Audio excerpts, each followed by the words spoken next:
Hey guys, it's March 27th and I want to give you a little bit of an update on the garden.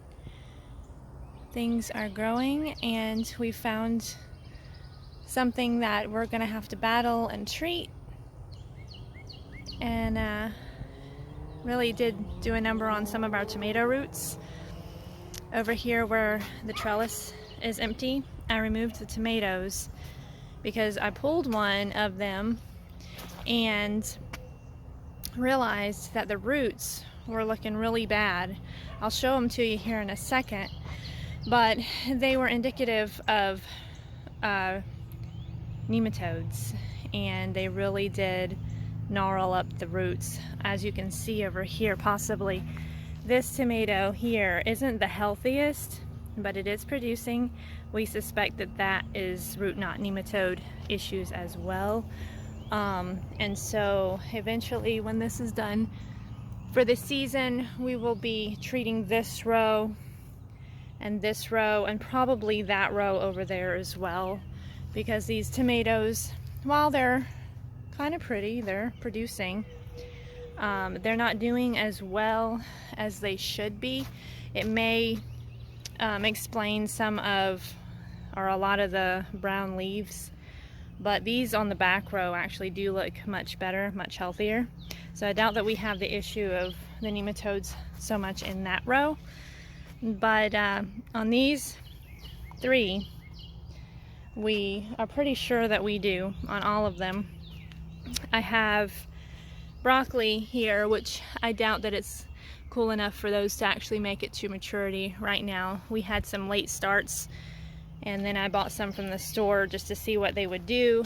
We'll see if we get anything. Something actually ate this one off. It's not cutworm because it's still there. I don't know if this will grow back. This is my little seedling, one of them, and it's just very stunted. So I'm thinking that's going to be root knot nematode. There's another one, and they're just not growing at all. And of course I got an actual cutworm on this one. So I think I'm gonna have to put plastic cups around all of them, or all of the new transplants from here on out, and hopefully we can get this remedied. But moving on, my Ford hooks are growing well. Got those trellis and they're starting to climb. I'm really excited about this because I've never grown these before, and they happen to be my mom's favorite lima. So I'm really excited about that. Don't know what's going on with that little fella. He's not cut off or anything, so I'll have to keep an eye on that. Over here on my peppers, there are, I don't know why this one's wilting because it doesn't appear to be, oh, it is cut off. Huh, look at that. So I may have to go back and cup all of these, because there's been a couple of them that, like this one, it just totally died, and it was cut off. Those things are so annoying. There's been a couple more, but my tomatoes remain to be in good shape. And I believe it's because I have the cups around them, and they're still doing okay. Aren't they pretty? So we've got a couple of problems over here, some soil issues. We have spotty germination on our sunflowers.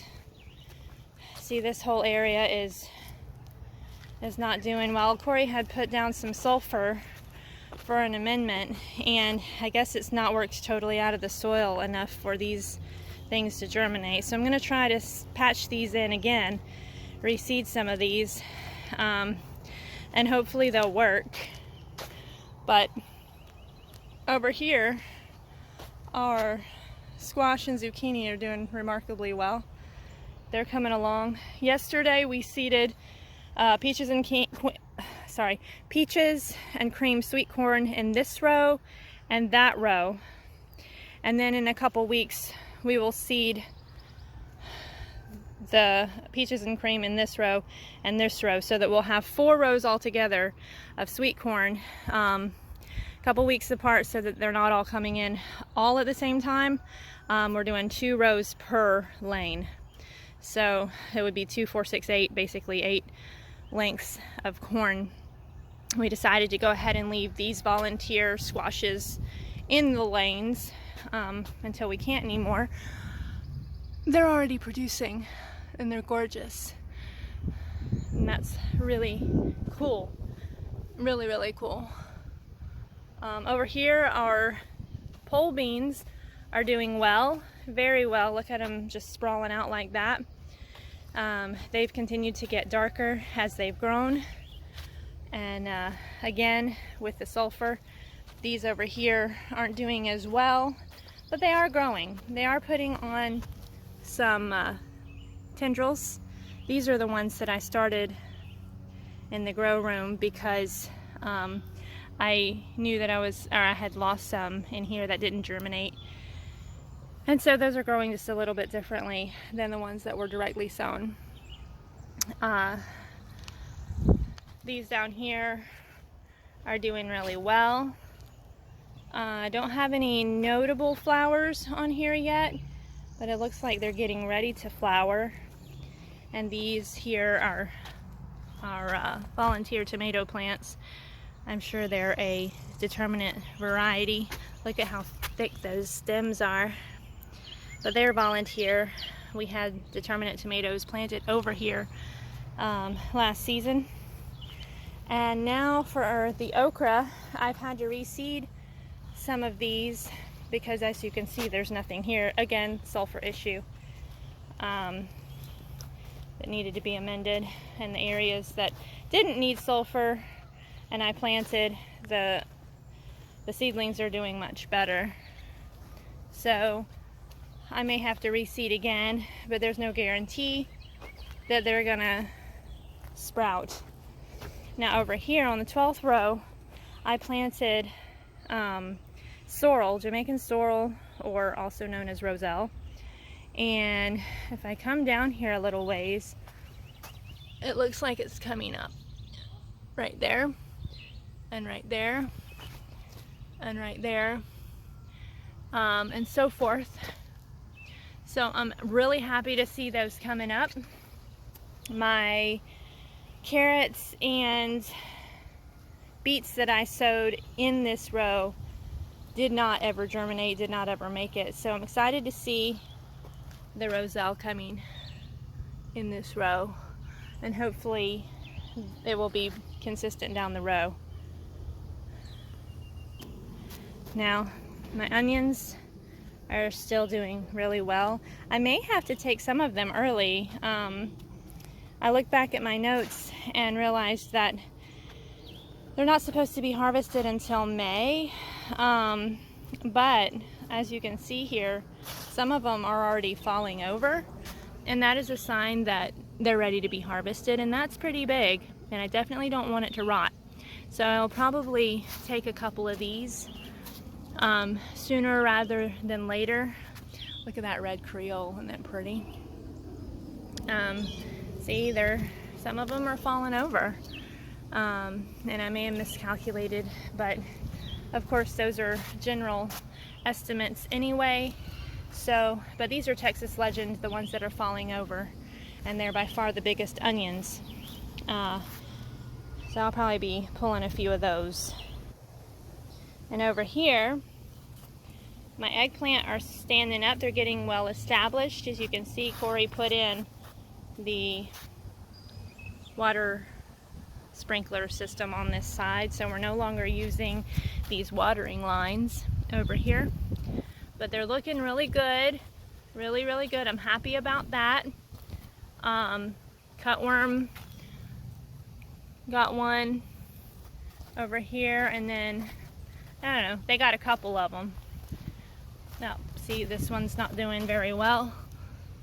It actually looks like it was bound instead of actually chewed through. I wonder if something sucked the inside out, but it's still attached. That's strange. I had that happen to one of the broccoli as well, so I don't know that that's a cutworm.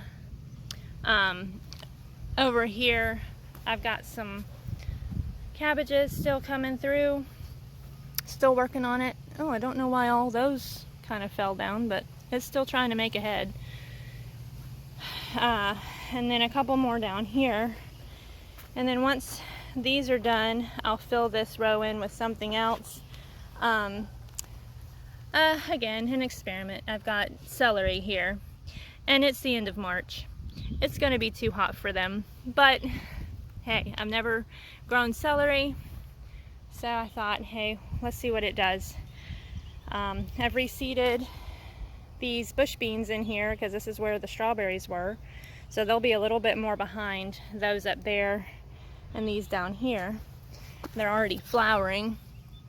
I tell you what, if you want a quick crop, sow you some beans, and you'll get you some harvest real quick. Beans are very easy to grow. I threw a couple of curly leaf kales here. These garlic are doing actually well for my first time, I think. I don't know why they're yellow, because I mean, we've given them plenty of nitrogen, plenty of water. I don't know. Got to figure that out. Here's the radishes. Not all of them germinated, but I think that we had a pretty good germination rate.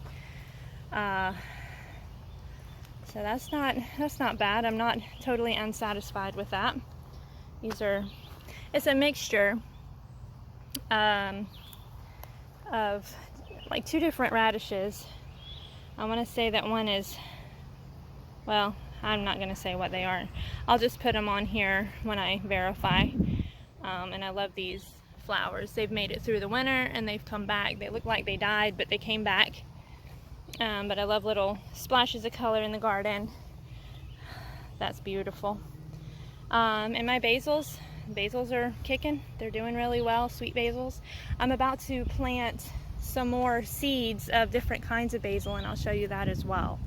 So I wanted to show you these roots, the tomato roots. They're kind of dried out now, but I think it makes it easier for you to see all of those nodules and knots, and how really kind of mangled the root looks. This is not how tomato roots should look. They should look much more free and spreading and healthy, but the nematodes really make them get, it's like, what would you say, the blood flow, the nutrient flow gets constricted and congested, and it really does do a number on these plants. And they'll do their best to produce and be healthy and do what they can do, but ultimately they're pretty much doomed. So that is the damage of root knot nematodes. Now, in order to address this root knot nematode problem, we are going to prepare those 3 rows that I was showing you in the garden, put weed mat over it so that the weeds don't grow and choke the seeds out of the marigolds. But we're going to plant marigold seeds there, because as those grow and the root knot nematodes try to attack the roots of the marigolds have a defense in them that actually kills the nematodes when they enter the roots. And this is something that has been shown to work in correcting nematodes. So that is what we're going to try. I'll put some more information about the specifics in the description below about that, and what specifically we're doing, and what seeds, what variety we're actually going to use, because it has to be a certain kind. I had gotten some store-bought marigolds already potted up and everything, and I don't think that they're, it's hard to know if they're the specifically right kind. So what I'll do is I'll just plant those decoratively around the garden. But the ones that we are using, the seeds, the variety that we're using to actually address the issue, I'll show you. I'll put more in the description below about that specifically. What am I doing today? I'm actually going to go ahead and sow this iron clay pea, these cowpeas. I'm going to sow them on either side of the sunflower seeds, and I'm going to use a seeder. Here's the two seed size seeders. I've never used it before.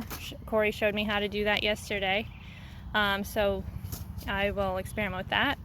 I'm going to go ahead and plant some blue spice basil, cinnamon basil. I've recently been told that these variety of basils are very healthy and medicinal and really good food.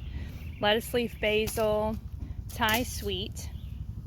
I'm going to direct sow a few of these in different places in the garden. Purple basil, isn't that beautiful? It's gorgeous. And then lemon basil. And I understand, according to the packet, that they're great for growing in heat in the summer. And so that is what I'm going to endeavor to grow in my garden. I'm going to reseed some of these sunflowers, and hopefully they'll germinate. I'm excited about the tomatillos. We are in the later part of when they can be sown. It says March to May, well actually in the first part. So we have a little bit of time for those to germinate and grow. So I want to try those. I've heard about tomatillos for a long time. These are purple, which is very intriguing to me. So I'm going to sow a few of those seeds and see what happens. Alright, I have put this disc in there and I've put my seed in. And what it does is it brings it up and puts it down this chute here that runs on the outside and goes into the ground that way.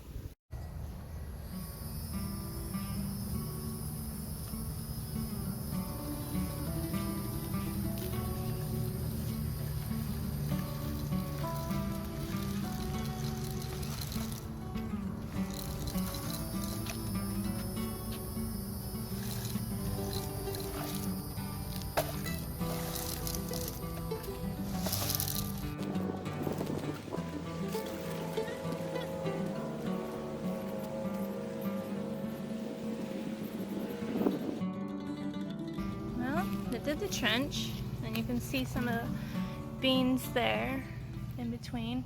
It was supposed to bury it. Relatively it was easy once I got started, but I do have to go back.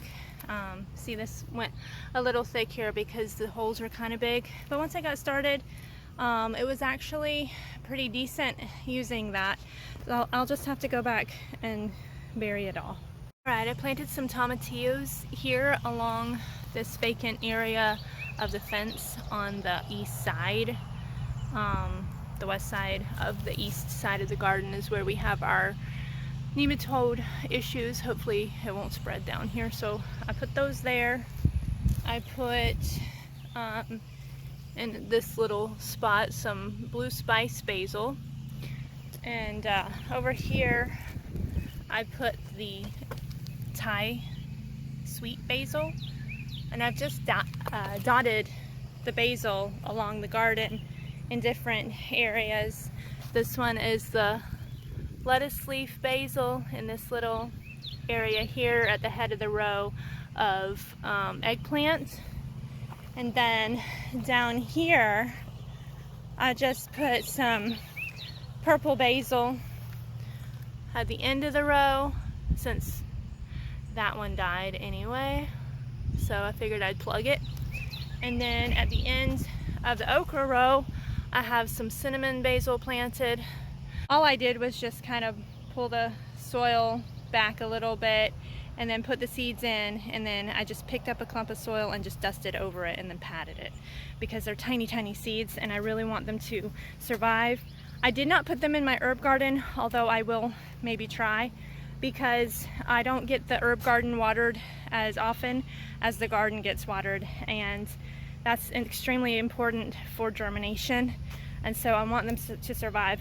I want to have a lot of basil. The west side of the east side of the garden, if that's not confusing enough, I put some lemon basil. You see how I just patted that down, and hopefully that will, I understand it gives us a wonderfully lemon aroma and taste.